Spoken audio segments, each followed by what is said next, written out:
Bonjour à tous et bienvenue sur le plateau d'INSEM. J'espère que vous allez bien. Au sommaire, aujourd'hui, folie handball. 3e sport collectif en nombre de licenciés. Même Florent Manodou a quitté les bassins pour le terrain. On vous dira tout sur ce sport. Scolariser son enfant à 2 ans, pourquoi et comment réussir la scolarisation des tout-petits, c'est notre experte Florence Louiset qui nous dira tout. On poursuit avec les enfants, c'est Francesca qui nous fera découvrir Pénélope Jossen, qui est illustratrice de livres pour les tout-petits. Et pour conclure, le questionnaire d'Emmanuel qui va m'accompagner tout au long de cette émission. Bonjour Emmanuel. Bonjour Célia. Vous allez bien? Très bien. Vous avez picoré le goûter de Marina. Vous avez pas eu le temps. Ah voilà, parce qu'il y avait des gourmands. Voilà, qui nous a pris de vitesse, évidemment. Et un autre gourmand à côté, c'est Gilles Franceschini. Bonjour Gilles. Bonjour. Vous êtes entraîneur handball du GFCA, donc l'équipe ajaxienne. Et nous, on a décidé chaque mois de faire un focus sur un sport. Donc du coup, c'est vous qui vous y collez aujourd'hui. On veut tout savoir. C'est une discipline où il y a de plus en plus de licenciés. Et c'est, vous m'avez confié, lié au bon résultat des JO. Oui, je pense que oui, ça y joue. Oui. L'équipe nationale a de très bons résultats depuis quelques années. Et chaque année, on évolue au nombre de licenciés en tout cas. Même médiatiquement, ça évolue beaucoup. Et on avance petit à petit. Alors, ce n'est pas un phénomène juste national, ce ne sont pas des chiffres nationaux, vous l'avez constaté dans votre club. Effectivement, oui, au Gazélec, on a plus de 30% de licenciés cette année par rapport à l'année dernière. Donc voilà, non, tout avance, c'est bien. Et d'ailleurs, il y a plusieurs clubs sur Ajaccio. Il y a 3 clubs effectivement sur Ajaccio, donc le Gazélec, le HAC et un nouveau club qui s'est créé cette année, donc la Gravonne Ajaccio Handball. Donc il y a de quoi faire. Oui, pour les grands, pour les petits, on verra ça tout à l'heure. Donc derrière vous, il y a les membres, enfin quelques membres de l'équipe. Oui. Bonjour messieurs. Donc les gourmands. Vous avez un micro normalement à côté de vous. Donc vous jouez à quel poste? Moi, je suis gardien. Ah, vous avez Maury à côté. Gardien de but aussi. Comment les gardiens. Moi, arrière droit. D'accord. Alors, les règles de la discipline, elles ont changé justement par rapport au poste des gardiens. Oui, elles évoluent. Chaque année, il y a des changements. Donc, chaque année, ils essayent quelques règles. Là, cette année, c'est donc une nouvelle règle on peut sortir le gardien, si vous voulez, pour mettre un joueur supplémentaire dans le jeu ou garder l'égalité numérique quand on prend des suspensions 2 minutes, des fautes où le joueur est sorti pour 2 minutes. On peut le remplacer par un joueur égalité numérique. Vous avez eu l'occasion de le faire? Ça le fait. Je laisse faire. Oui, non, on l'utilise. On utilise beaucoup, nous, en infériorité numérique. Pour l'instant, on a eu la chance de ne pas avoir, parce qu'on prend quand même pas mal de risques, notamment parce qu'il n'y a plus le gardien. Donc, en cas de perte de balle ou de mauvais shoot ou n'importe quoi, on peut prendre un but directement du camp adverse. Pour l'instant, ça ne nous est pas encore arrivé. On a eu la chance samedi, puisque le ballon a heurté le poteau, alors qu'il n'y avait plus le gardien dans le but. Donc jusque-là, on n'avait pas eu du tout de danger, et ça a été le seul samedi, on s'en est bien sorti. Donc du coup, vous allez réfléchir à 2 fois avant de le faire sortir de ses cages? Pour l'instant, non, ça nous réussit bien, donc on va continuer. Alors, à partir de quel âge on peut pratiquer le handball? Alors, la pratique du handball est à partir de 4 ans jusqu'à ce que... jusqu'à ce que le corps nous le permette. Voilà, donc à tous les âges, je pense qu'on peut pratiquer le handball à tous les âges. Alors pendant le sommaire, vous vous êtes bien moqué de moi. Le handball, ça va permettre de développer la coordination et de favoriser aussi ce qui est tout lancer-réception. Ah oui, il y a pas mal de secteurs, de bons secteurs en fait pour le corps, même pour l'esprit. Il y a tout, notamment chez les jeunes où on développe les capacités psychomotrices dès le plus jeune âge, avec surtout un état d'esprit du sport collectif, quoi. À l'image du rugby un petit peu, où c'est un sport où on ne peut pas faire la différence tout seul. On a besoin de nos partenaires, on a besoin de leur faire confiance, on a besoin de gagner leur confiance pour jouer sport collectif. Donc l'esprit d'équipe, confiance en soi. La confiance en soi, oui.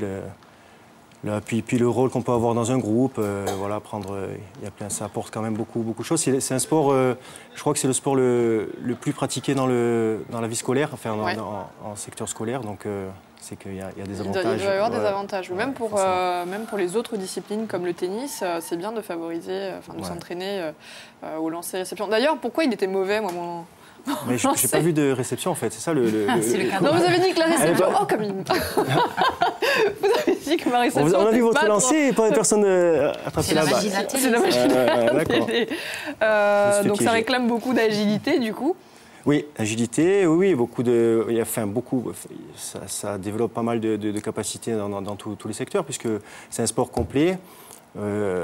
Les jambes sont mises à contribution autant que le haut du corps. Donc ouais, non, ça favorise beaucoup de choses. Bah justement, sur les idées reçues, est-ce que c'est un sport qui va développer les muscles en largeur ou plutôt les étirer? On voit mon image derrière. Ça dépend le poste occupé. Chaque poste a sa spécificité. Donc on a des arrières qui vont être plutôt costauds, imposants. Voilà, plutôt solides, avec des ailiers qui ont besoin de plus de vitesse et de détente, donc plus légers, peut-être plus en longueur justement. Voilà, beaucoup d'adresse, il faut de l'adresse, notamment pour les ailiers qui ont des shoots dans des angles un petit peu fermés. Voilà, non, c'est un très bon sport. Hein, Gilles, est-ce que c'est une discipline plutôt virile quand on voit les gabarits qu'il y a derrière? Ou est-ce que ça... Non, pas trop. Vous débrouillez avec eux, Emmanuel? Complètement, non, c'est un sport quand même... Enfin, j'associe quand même... un sport quand même où il y a pas mal de contacts, un sport de combat à la base. Un sport de combat? Ouais, il y a quand même pas mal de choc. Voilà, de chocs, de contact en l'air, au sol, donc ça... Le corps est mis à rude épreuve quand même. Hein, surtout, ouais, bon, pourtant, les femmes ont leur place aussi dans cette discipline. Bien, oui, bien, même cette année, elles ont été médaillées olympiques. Donc oui, elles ont toute leur place dans la discipline, mais ça n'empêche pas qu'elles se mettent un petit peu des coups aussi. Oh, d'accord. Ouais. Alors rapidement, Gilles, le prix de la licence et de l'équipement? Le prix de la licence, je pense qu'il varie selon les clubs et justement de l'équipement compris dans le pack, entre 140 et 200 euros pour l'année, je pense. L'équipement, il est tout simple, il faut un ballon, des chaussures spéciales pour la salle, le short, le maillot. Mais en moyenne, l'enveloppe, c'est quoi? C'est 200 euros? 200 euros, je pense, par an, oui. Donc c'est quand même accessible. C'est accessible. Un dernier mot, vous voulez dire un mot sur l'équipe avec un pari sur les talents locaux? Oui, c'est un petit peu la politique du club depuis que François-Xavier Ripoll a repris le club. Intégrer le maximum de jeunes de chez nous, avec la formation de chez nous, et essayer de les intégrer. Samedi, on a pu intégrer justement un jeune Paul Cesari qui a un petit peu participé à la victoire de samedi. Donc c'est un pari, enfin, moi ça me convient parfaitement parce que j'aime l'identitaire, toutes les valeurs que ça peut apporter dans les tribunes.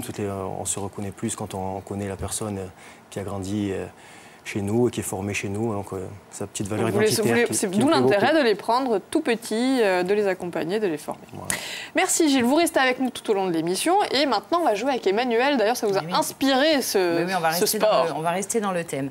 On va jouer tout de suite. D'abord, je vous propose de regarder ce petit extrait court de une quinzaine de secondes.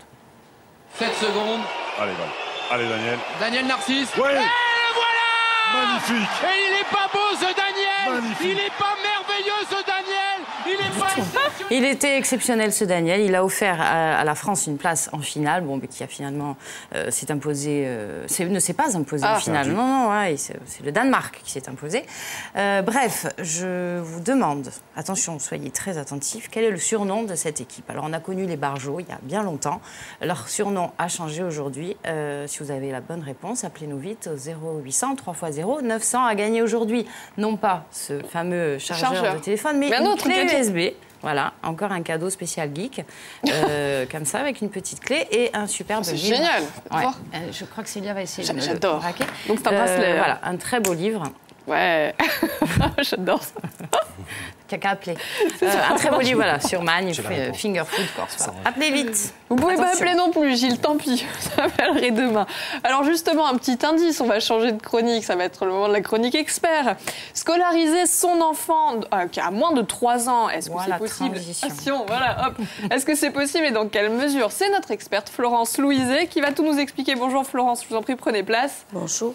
Florence, vous êtes médecin à la PMI, donc la protection maternelle infantile Ajaccio, et vous êtes là pour nous parler de la scolarisation précoce. Alors c'est vrai que c'est un objectif du ministère de l'Éducation nationale, mais en pratique, est-ce que c'est possible et dans quelle mesure, et est-ce que c'est bien ou pas? Alors c'est difficile parce qu'il y a des avantages et des inconvénients comme dans tout. C'est vrai que nous, en PMI, on travaille et dans les crèches et dans les écoles maternelles. Donc, je vais un petit peu vous expliquer.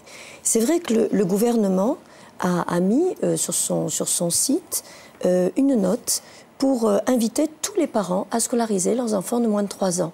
Et si vous voulez, l'objectif, c'est que dans les zones défavorisées, il y a à peu près 30% d'enfants de moins de 3 ans scolarisés. Voilà. On peut dire qu'en 99, c'était à peu près 35%, que maintenant, en 2016, on est à 11%. Mais pourquoi? Parce qu'il y a beaucoup de crèches qui se sont créées entre-temps. Et nous, en Corse, on peut dire qu'on est à peu près à 8% d'enfants scolarisés. Alors, c'est vrai qu'il y a des avantages. Il y a des études qui disent qu'un enfant de 3 ans, issu de milieux populaires, a 3 fois moins de vocabulaire qu'un enfant qui est issu de classes favorisées. Ça, c'est vrai, on le remarque tous les jours. Et que les enfants qui sont entrés à l'école maternelle à 2 ans parviennent au CP avec un degré de compétence supérieur en moyenne à celui des autres élèves, avec un écart de 9%. Bon, cet écart, c'est vrai, diminue au cours de la scolarité élémentaire. Donc, vous voyez, il y a effectivement des avantages. Alors ça, Florence, c'est en théorie, mais en pratique, nous, on a récupéré un petit sujet qui a été fait il y a 2 ans, c'était du côté de l'Oise, et c'est d'ailleurs la secrétaire d'État, Laurence Rossignol, qui était sur place pour lancer le dispositif. On regarde comment ça se passe et vous nous direz si ça ressemble à ça en Corse. D'accord. Et voilà, je t'ai attrapé. Ici, une classe uniquement composée de tout petits vient d'ouvrir. En tout, ce sont 75 000 places en école pour les moins de 3 ans qui seront créées d'ici à 2017, une priorité pour le gouvernement. Ce qu'on a vu aujourd'hui à Clermont, ce sont des jeunes enfants déjà un peu autonomes, propres, qui viennent à l'école et qui vont ici découvrir l'école un peu plus tôt que les autres enfants et qui vont, je le souhaite comme ça, apprendre à aimer l'école, apprendre à aimer apprendre. Dans cette classe, l'effectif ne dépassera pas 15 enfants pour un accueil optimal de ces très jeunes élèves. Quant aux parents, présents les premiers jours dans la classe, ils n'y trouvent que des avantages. Ça aide un peu beaucoup quand même côté papa quand nous on a des rendez-vous. Et puis elle aime bien l'école, elle voit son frère y aller, donc c'est pour ça qu'elle voulait y aller, du coup je l'ai inscrite. Vous n'avez pas la sensation qu'il est trop petit pour aller à l'école ? Non, parce qu'ils ont vraiment été tous à l'aise et c'est vrai que ça fait plaisir de voir qu'ils sont bien encadrés aussi. Tu vas où ? Donc là, Florence, on voit que ça arrange bien les parents. Tout à fait, oui. Je ne sais pas si c'est vraiment avantageux pour les plus petits. Alors là, en l'occurrence, c'est une classe qui est dédiée aux tout petits, mais est-ce que c'est le cas encore ? Non, mais c'est bien ce dont on parle aujourd'hui. C'est-à-dire, on parle bien des enfants qui sont en classe et qui sont âgés de 2 ans, 2 ans et demi. Mais je vais vite vous faire un parallèle, parce que c'est vrai que ce que veut le gouvernement, c'est qu'il ait le langage, la socialisation, qu'il ait le plaisir du jeu, qu'il sache partager, etc. Mais, alors, je vais vous dire, à 3 ans, un enfant, il n'a pas peur d'être abandonné. À part qu'à 2 ans, 2 ans et demi, lui, il vit un sentiment d'insécurité affective quand vous le laissez à l'école. Un enfant, il peut s'exprimer quand il a 3 ans. À part qu'à 2 ans, vous savez bien qu'il nie que 2 mots. Enfin, 2 mots l'un à côté de l'autre. Et à 2 ans et demi, il en dit 3. À 3 ans, il a une bonne estime de lui. Il peut partager. À part qu'à 2 ans, l'enfant, il ne sait pas partager. Donc Florence, si je comprends bien, vous êtes en train de nous mettre en garde contre la scolarisation précoce. C'est un peu ça. On est d'accord. C'est un peu ça. Alors que le ministère de l'Éducation nationale incite presque les parents à les inscrire de plus en plus tôt. C'est vrai, mais c'est vrai aussi que c'est peut-être le rôle, on va dire, des grandes sections de crèches. Parce que quand vous êtes dans une crèche, il y a un personnel pour 5, 6 ou 7 enfants. Là, vous voyez, on parle de 15. Et puis, dans une crèche, vous avez des professionnels qui sont spécialisés. Vous avez des éducatrices de jeunes enfants, c'est important, des auxiliaires de puériculture, des infirmières puéricultrices. Et là, on a un âge où l'enfant, bon, on ne va pas parler que la plupart du temps n'ont pas acquis la propreté, mais où l'enfant a beaucoup d'émotions. Et ces émotions, il faut qu'on l'aide, qu'on mette des mots sur ces émotions. Et ce sont des professionnels de la petite enfance qui sont habitués à ça.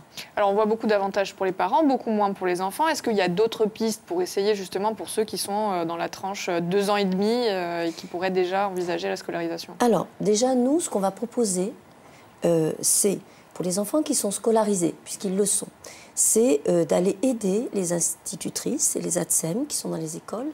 On va les aider comme on fait dans les crèches. Par nos éducatrices de jeunes enfants, nos psychologues, on va essayer de les former sur place, de voir quelles sont les journées types pour adapter l'accueil de l'enfant, voilà, pour aider le règlement pédagogique, etc. Ça, c'est ce qu'on va faire. Et puis, effectivement, vous savez qu'en Corse, on manque de crèches. Donc, effectivement, il faut qu'il y ait d'autres crèches qui soient créées. Ça, on le sait. C'est la CAF qui nous le dit. Et troisièmement, il y a des lieux de parentalité. Et les lieux de parentalité, ils sont faits pour ça. Ils sont faits pour... Et en Corse, il y a, par exemple, la maison ouverte. Vous avez des professionnels qui sont là, qui aident l'enfant et le parent. On aide au partage, aux règles de vie. En fait, tout ce qu'on fait dans ces écoles de petite section. Mais avec la différence, c'est que le parent est là et que le parent peut aider l'enfant à mettre des mots sur ses émotions. D'accord. En tout cas, je vous remercie, Florence, pour vos précisions. Si on veut plus d'infos, on peut aller sur le site www.education.gouv.fr et évidemment, ne pas hésiter à aller à la PMI si on a envie de discuter. Vous restez avec nous pour le moment de la météo. C'est à vous, Emmanuel.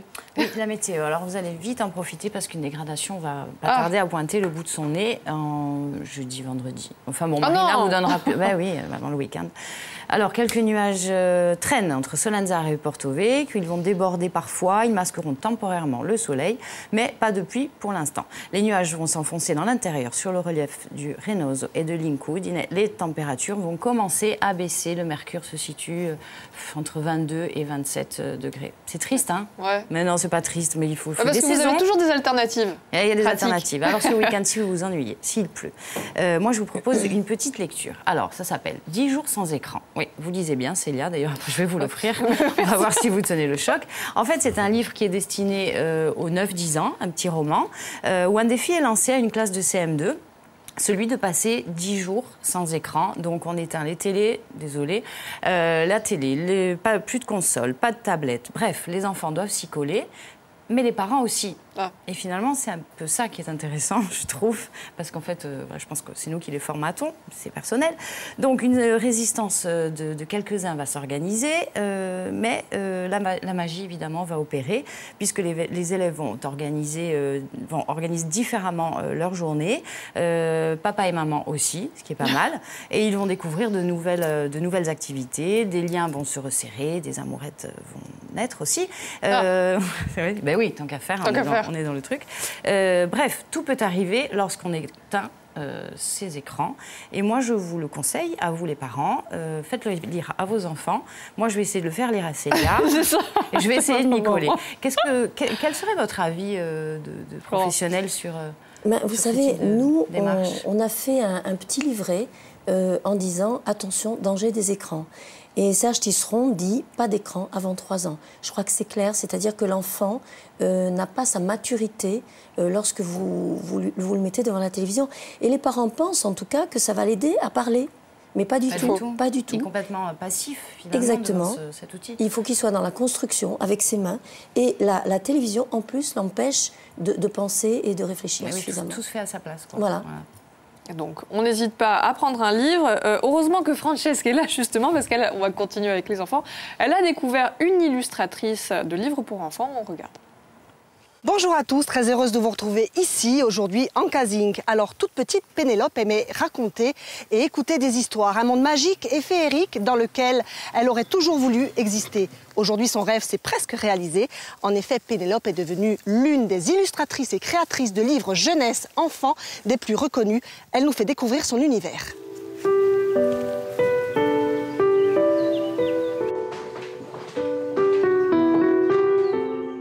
Pénélope, vous avez toujours voulu vous adresser aux enfants à travers la littérature jeunesse. À quelle tranche d'âge vous adressez-vous? Alors, les tranches d'âge, c'est pas moi qui les définis. Moi, je me contente d'écrire une histoire qui me semble intéressante. Ensuite, mon éditeur accepte ou pas un projet et le place lui-même dans la tranche d'âge qu'il pense la plus adaptée. D'accord. Voilà. Où puisez-vous votre inspiration? Alors l'inspiration, c'est quelque chose d'assez abstrait. Très personnel aussi peut-être? Oui, c'est une manière de voir les choses qui peuvent être des petits détails de la vie quotidienne, comme un documentaire ou un livre qu'on a vu. C'est juste une manière de voir ce qui nous arrive et ce qu'on lit et ce qu'on fait. Et vous voulez transmettre ça aux enfants? Une histoire, quelque chose, leur transmettre un message. Par exemple, Jaloux comme un doudou, le petit livre que l'on voit ici, où une petite fille parle de sa petite sœur qui vient de naître et dit à sa maman, non, je ne suis pas jalouse, mais c'est mon doudou qui est jaloux.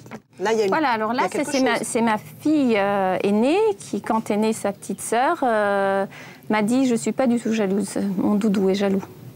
D'accord. Voilà. Donc à partir de là, j'ai pensé que c'était une bonne idée de faire une petite histoire sur le sujet. D'autres enfants pourraient s'identifier. Oui, c'est important, hein, que ce soit des détails personnels, pourquoi pas, mais il faut qu'il y ait une certaine universalité qui permette d'intéresser un grand nombre d'enfants. Comment vous travaillez? Quelles sont les étapes? Parce qu'il y a le texte d'un côté, puis l'image de l'autre.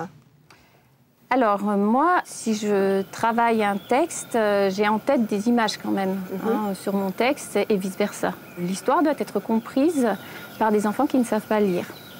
Donc, un petit qui ne sait pas lire doit pouvoir ouvrir son livre et avoir une histoire, même si les parents ne sont pas à ce moment-là disponibles pour lire. D'accord, il doit comprendre par l'image d'abord. Donc, c'est une écriture par l'image. D'accord, voilà. Il doit rentrer dans un univers. Voilà, il faut qu'il puisse comprendre toutes les étapes de l'histoire sans le texte. Alors, il faut dire également pour les téléspectateurs qui nous regardent que vous faites des ateliers avec les écoles toute l'année dans les bibliothèques et dans les centres culturels. Et puis que l'on peut trouver vos livres, notamment tous ceux qui sont ici dans toute bonne librairie. Le dernier paru, Comment nous sommes allés sur la Lune, je vous le conseille. En attendant, moi, je vous laisse écouter et regarder l'une de ces histoires féeriques et magique avec Célie qui nous la raconte. Et je vous dis à très bientôt. La grosse bête. Il était une fois une très grosse bête très féroce et une toute petite bête pas du tout féroce.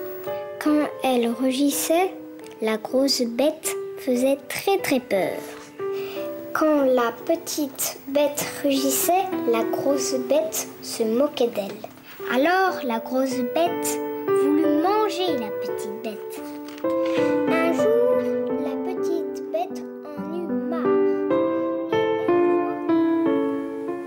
Qu'est-ce que vous pensez, Florence, de ce genre d'histoire pour enfants, de ce genre de livre? Je trouve extraordinaire en tout cas que des parents puissent parler à leur enfant, parce que finalement, on sait très bien que le langage s'acquiert de cette façon, c'est-à-dire que plus l'enfant entend du langage de ses parents, plus il se fait un vocabulaire et un dictionnaire à l'intérieur de la tête. Donc en fait, on ne se rend pas compte, parce que souvent, tout à l'heure on parlait de l'école, mais les parents mettent leur enfant à l'école pour que l'école fasse à la place d'eux. Non, c'est le parent qui doit énormément parler avec son enfant, tout le temps, discuter avec lui, lui raconter des histoires. D'où l'importance de leur lire des livres dès le plus jeune âge. L'histoire du soir. L'histoire du soir. Alors, une autre histoire qui va le faire moins rigoler, c'est le questionnaire d'Emmanuel. Non, mais ça va aller. On va voir. Affronte des joueurs, pas être effrayés par moi. Allez, on y va? Alors, Gilles, si vous étiez un joueur mythique. Un joueur mythique, un joueur qui a existé, donc. Qui a été important pour moi. Oui, tout à fait. Gilles Dereau. Alors, qui est-ce? C'est un joueur, un ancien joueur international avec qui j'ai eu la chance d'évoluer au moins aux entraînements, parce que j'étais un petit peu jeune à ce moment-là, et qui après a été mon entraîneur pendant quelques années. Une personne importante pour vous? Handballistiquement, oui, très importante. Si vous étiez une règle du jeu? Une règle du jeu. Puisqu'on a vu qu'elles évoluent. Le jeu de l'engagement qui permet de jouer vite. Engagement rapide? Engagement rapide.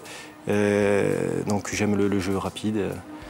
Mais c'était pas assez rapide déjà, le hand, il a fallu rajouter ça. Il a fallu rajouter, c'est un petit peu. Ça a été un petit moment que ça a été rajouté, ça maintenant. Ouais. Ouais, c'est rapide. Si vous étiez un sentiment? Un sentiment de confiance. On dirait pas. C'est coéquipier. Voilà. Bon, aujourd'hui. On a dit qu'on parlait pas de lui, on parle de l'équipe. Pas très gentil. Pardon. C'était pour m'en lancer, ça. C'était pour m'en lancer. Non, un sentiment de confiance, il est important dans notre sport, d'être en confiance pour être performant. Donc voilà, en tout cas, c'est ce que j'aimerais donner à mes joueurs avant les matchs, en tout cas qu'ils soient dans cet état d'esprit. Voilà. Si vous étiez un défi? Le défi cette année, forcément, a été la remontée en National 1 avec le Gazélec. Un gros défi, puisque la poule est relevée. Et, voilà. On va essayer de réitérer l'exploit de 97. C'est ça, oui. Bon. Si vous étiez un mot? La détermination. Alors ça, c'est sans appel. Ouais. Tu as vu, il n'a même pas réfléchi. On est déterminé. Déterminé à faire une belle équipe corse. C'est ça, en montée surtout. Aussi. C'est ce qu'il reste à faire, il rigole derrière. Oui, d'ailleurs, il rigole. Si vous étiez une valeur? La valeur de notre sport, je pense, l'humilité. Malgré tous les titres que l'équipe nationale a remportés, ça reste quand même... ils sont très accessibles et très... Donc je pense que ça fait partie des valeurs de notre sport. Si vous étiez un hymne? Le Diou Vissal. Sans commentaire. Si vous étiez une devise pour terminer? Une devise, pour nous, le maillot est plus important que le joueur. Voilà, je pense que tout est résumé hein, là-dedans. Ouais, c'est beau. Très bien, très beau. Bravo. Un bel esprit sportif. Son poète, en plus, c'est un handballeur. Finalement. Alors, moi j'ai une petite annonce à faire. Hein. C'est aussi une sorte d'esprit d'équipe. Si vous voulez rejoindre notre équipe, c'est-à-dire l'équipe INSEM, ou alors la team météo, c'est comme vous voulez, Viestel vous offre votre chance. Si vous avez Bac+3 et que vous êtes corsophone, vous pouvez nous envoyer un CV avec une photo à l'adresse qui s'affiche. Voilà, n'hésitez pas. On est quand même plus sympa que la team météo, hein, Manu? Non, tout le monde est sympa, moi, je trouve. Non, mais ils sont obligés de se lever tôt pour écrire les bulletins, sûr, alors que nous, non. Il faut prévoir tard, 1 heure après. C'est ça, c'est incroyable. J'en profite du coup pour placer qu'en partie 2, nous allons recevoir Patrick Rébillou de Météo France qui nous dira si oui ou non il n'y a plus de saison. Voilà, donc si vous voulez déjà réagir, appelez-nous en direct au 0800 3x0 900. À ne pas rater ce soir sur Viestel. À ne pas rater ce soir un documentaire de 52 minutes qui propose de rencontrer des Chypriotes de diverses conditions et origines et d'observer la dégradation politique et économique en République de Chypre à partir de 2008 avec un dérapage très très brutal en 2011. Donc Chypre, l'île malade, à voir sur Viestel ce soir à 20h30. Il sera suivi d'un second documentaire, La division de Chypre, qui revient sur l'obtention de l'indépendance de l'île de Chypre. Une belle soirée thématique qui laisse songeur, qui fera réfléchir en tout cas. Voilà. Bon, donc le programme à ne pas rater ce soir. Alors, on a essayé de placer des indices quand même. Vous aviez la réponse, mais malheureusement, vous ne pouvez pas jouer. En revanche, Jacqueline, elle a bien écouté, elle a la réponse. Bonjour Jacqueline. Bonjour. Alors, vous nous appelez d'où, Jacqueline ? De Sartène. De Sartène, et donc vous avez la réponse. Vous savez, elle le garde, mais il sera pour vous. Ils essayent de me le prendre tout à l'heure, Jacqueline. Je le garde précieusement pour vous. C'était donc la réponse ? Les experts. Bravo. Bravo, félicitations Jacqueline. Donc la clé USB bracelet. Bracelet, attention, démonstration. Et puis vous savez, les joueurs qui sont derrière, vous voulez vous la prendre. Hein. C'est pas laissé faire. Un très beau livre aussi de recettes. Il est très très beau. Il est très très beau. Voilà. My Finger Food Corse.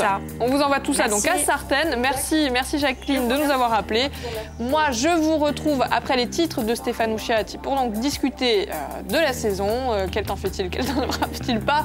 Merci à tous en tout cas d'être venus. Bon retour sur les terrains. Vous êtes plus à l'aise. Alors, attention. Allez, on fait des lancers. Allez. Ah. Tout à l'heure, je vais m'entraîner. Hop, 1, 2, 3. Les gardiens vont attraper. Les gardiens vont l'attraper.